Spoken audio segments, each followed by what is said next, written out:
Hello and welcome back to my channel.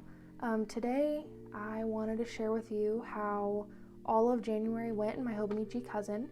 This is my very first time being in a Hobonichi, let alone a cousin, and I just wanted to show you everything that I've kind of experimented with, what worked, what didn't work, that kind of thing. So to start my setup, I did the year at a glance. I decided to use that as a way to track my reading, and instead of going off of pages read, I decided to go off of minutes, and I think this worked really well for me. I really like being able to see very quickly how much I was able to read and things like that. And then at the top, I am just going to use this space to show how many books I read and how many pages that ended up being. This is just way too easy of a format for me to not use. I've tried to track via pages, I don't know, in the past, like in my bullet journals, and that was just too complicated for me, especially considering that I've now started reading on my Kindle, and obviously the pages are sometimes different and all of that. So for me, it just makes more sense to go off of minutes read. And then let's see, I didn't actually have anything to put on this spread. This is the December of 2023, and I decided to repurpose that as 31 new things. And the idea is that, you know, I will have one new thing at the end of the year, 31 new things that I've done, whether that be a new restaurant or a brand new store that we go to, a new place we visit, or something like that. Didn't do any of that in January. This month in January, I really was super minimal with it. I basically didn't even use this, honestly, except for kind of looking at the end of the month and when I would need to start doing, you know, my YouTube uploads versus starting to film for Patreon, that kind of thing. So here we are into my very first week in the Hobonichi Cousin. And wow, I was very, very maximalist with this spread. I will say I do tend to prefer a more maximalist vibe rather than a minimalist one, but this is a bit much. I think I was just getting too excited and I was just wanting to write every little thing in here because I was just really excited that I had such like a fun book to use. But spoiler alert, in later weeks, I do get a smidge more minimalist.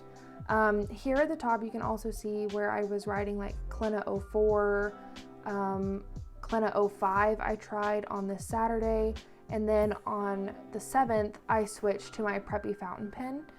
And yeah, I was trying new pens, I was trying my stickers, and that kind of thing. For context, these stickers over here are my like full size sticker sheets. So this is like my standard size of sticker sheets.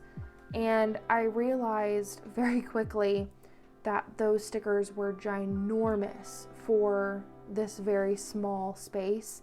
So I started using mini stickers as well. And that's more like this size where they're teeny tiny. And that did work out much better for the weekly spreads deco. My regular stickers are just too big, and so you can expect to see all of my sticker sheets that are like this formatted into a mini version at some point, hopefully this year. That'll be a lot of work, but I need to do that. I guess I should have prefaced this by saying I do own a little stationery shop called LA Florals, and yeah, I make a lot of stickers. But I just need to work on making miniature versions of all of the sheets that I do make already. Here we can see that I was getting a little bit more minimalist, and right about here is where I figured out that I liked using yellow to signify where my work was beginning. I liked using pinks more of like an accents, but for using pink highlighter for accents, important stuff, water tracking, and work was just too much. So I think it worked out a lot better to me to do the work in yellow, and everything else can have their own colors and be fun, whatever. Giant smudge over here on my work tracker. But yeah, I had a lot of fun. I also experimented with the sticker that's kind of going across 2 days worth, and I actually was still drawing out the water bottles to do my tracking water intake. And I did away with that on week 3, actually. I decided that I wanted to experiment with having just a little bit less, I don't know, just maximalist. Like, I just wanted to play around with not having as much per line. And I actually moved my water intake to this little tracker over here. But yeah, I really enjoyed this. I was really loving my Ghost Emotes sticker sheet that is also from my shop. I really used a lot of those this week. And I'm still using my Preppy fountain pen. Where did it go? It's over here. And the extra fine nib. And I will say that I did at some point run out of the ink that was already in here. And so I switched to this ink from Sailor, and I absolutely love it. I love the hue that it gives off, like when you look at it. You will see that for sure in my January reflection spread. Here I was really experimenting with how much blank space I could use and still feel comfortable. I really struggled with this, I'm not gonna lie. Like, all of this was completely empty, and I was like, okay, I'll just do a little bit of deco. But yeah, I really just enjoyed being more intentional with my deco and like the things that I was writing. That was a lot more fun than I thought it would be. I will say though that it was really hard for me to leave blank spaces. As you can tell from this spread to this one, that's much different. So this was my first time really being intentional with trying to leave some more blank spaces than usual.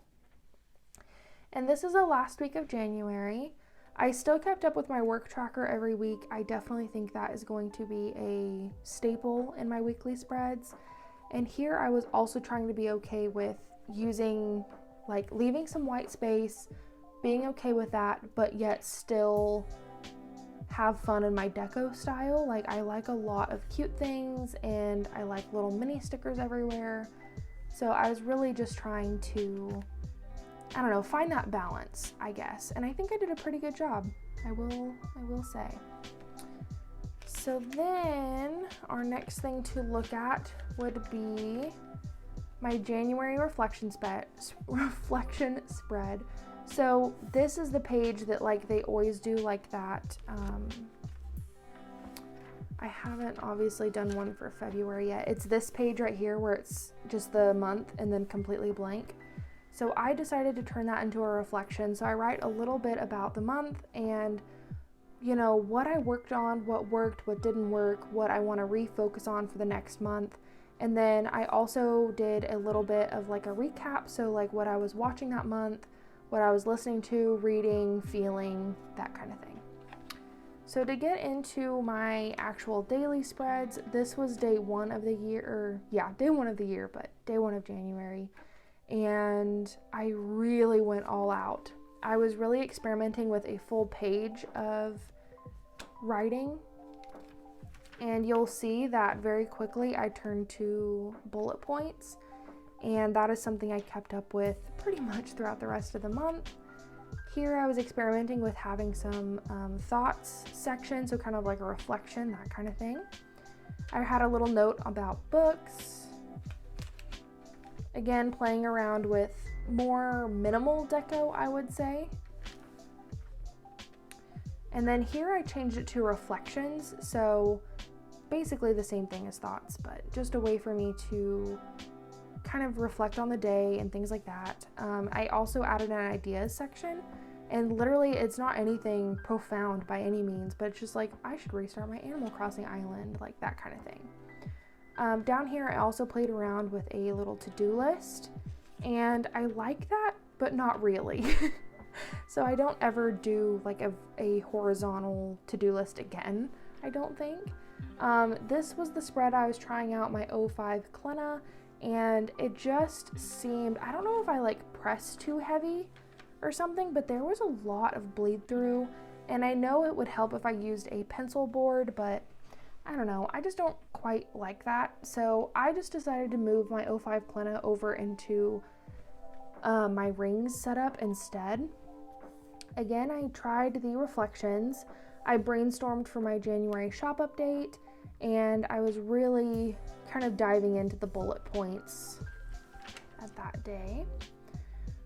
Let's see, so here was like a small version of like some happy things that happened to me.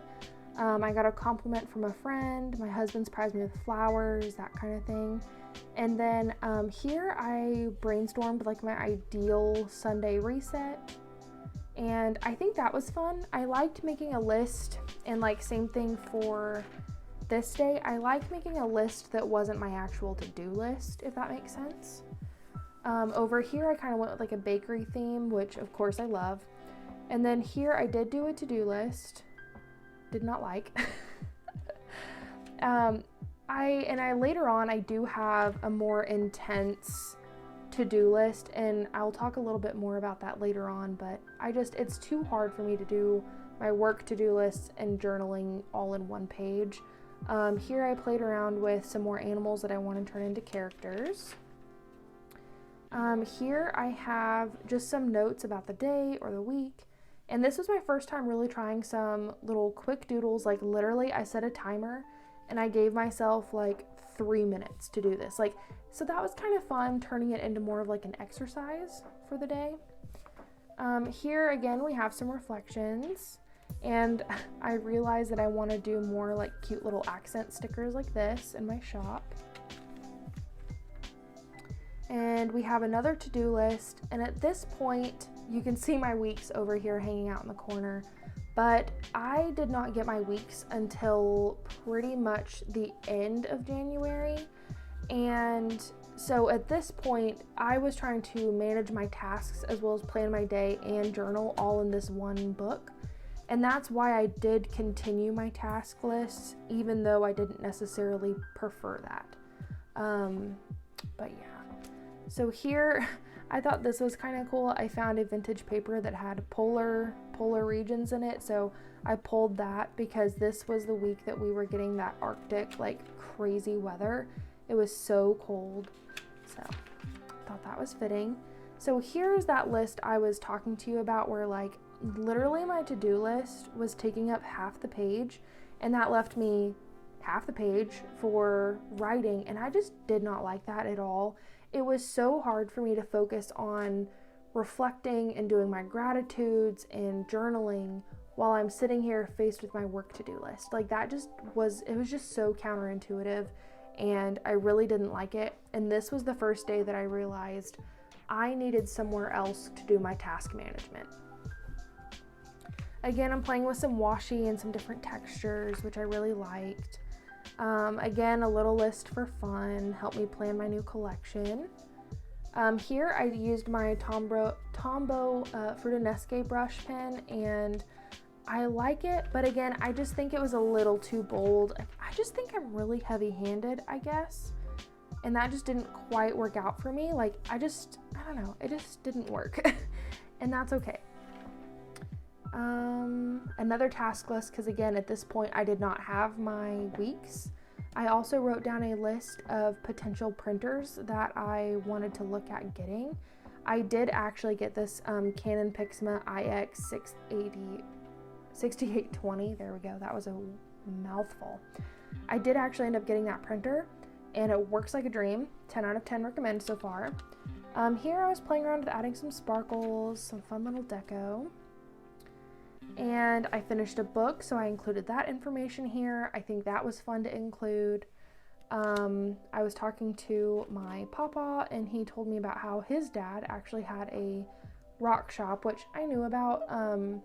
I think I was like 6 or 7 when my great-grandpa passed, but I never knew what the sign said. The sign is above the rock shop, and it is completely like old and it just looks like a piece of wood hanging above the door. So I asked my papa about what that was, and he said it used to be Garner's Gems, and I thought that was so cool. And I think that would be a really fun gift idea to make him. I have a wood burner toolkit and stuff, so I think that'd be really fun to remake another sign to kind of like restore the rock shop a little bit. So I journaled a lot about that. Okay, let me be a fangirl and explain this. So this was the day of my new collection. that was launching, and I was super nervous because if you are in retail or you own a small business, then you know that January is a very hard month to be in, and I was just super stressed and everything. But literally right as soon as I was about to go live, I got a notification that Julie's Plans had tagged me in one of her stories, and I was like, what the heck? So I went to go look at it because Julie's Plans, like, if you don't follow her, 10 out of 10, you absolutely should. But long story short, I made an order for her and I had absolutely no idea it was for her.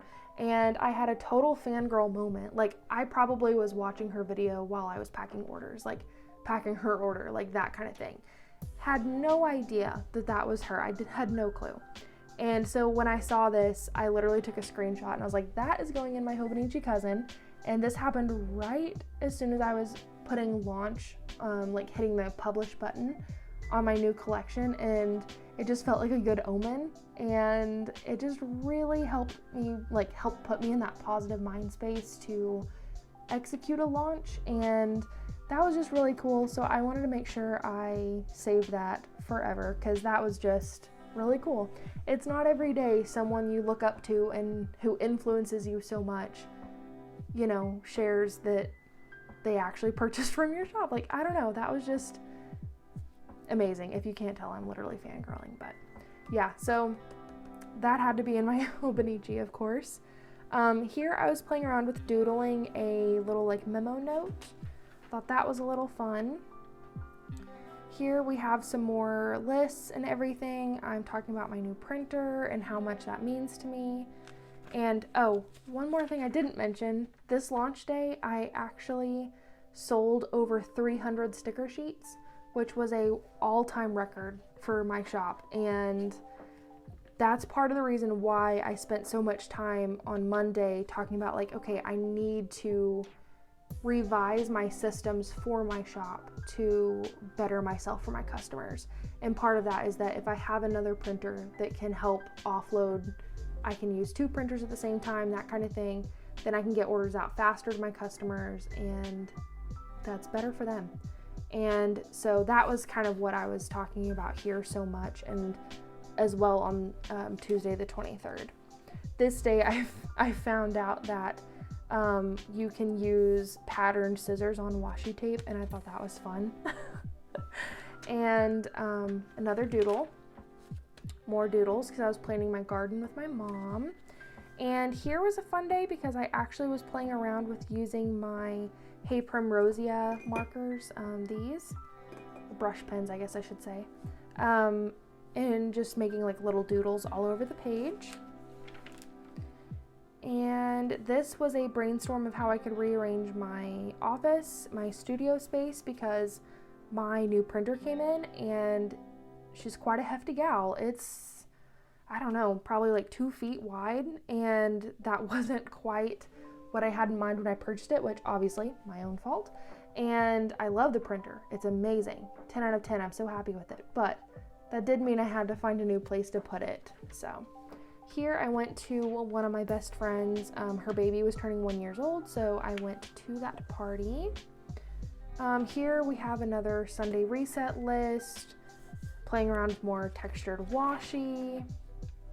And my reflections, I moved it down on the page and I didn't do a box. I will say that I think I like the box more. I feel like it just kind of separates it from my thoughts. And then this was the first day that I actually had ever tried doing watercolor in my Hobonichi, and it handled the paint beautifully. There's not any bleed through. It's perfect. So I will definitely be doing that more and more and more. And then here is where I refilled my pen with the teal kind of color.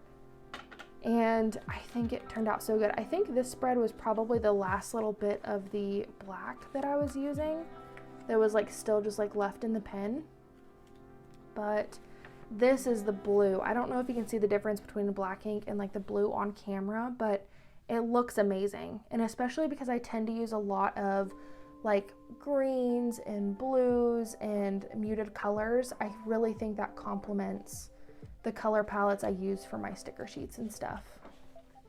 But yeah, I mean, that is about it.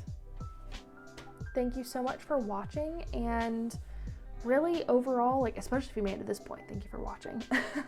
But overall, I definitely think the Hobonichi is going to be like my forever system, and the Hobonichi Cousin is just a forever book. Pretty soon I will be sharing a flip through of how I set up my Hobonichi Weeks, so stay tuned for that. I'm using my Hobonichi Cousin as more of a daily planner and journal, and then my Hobonichi Weeks for task management. But I will share this in a separate video. I think this video has gone on long enough. But thank you so much for watching. Please be sure to like and subscribe. It helps me out a lot. I'm a very new channel and it just helps a lot. But thank you so much, and I will see you again soon.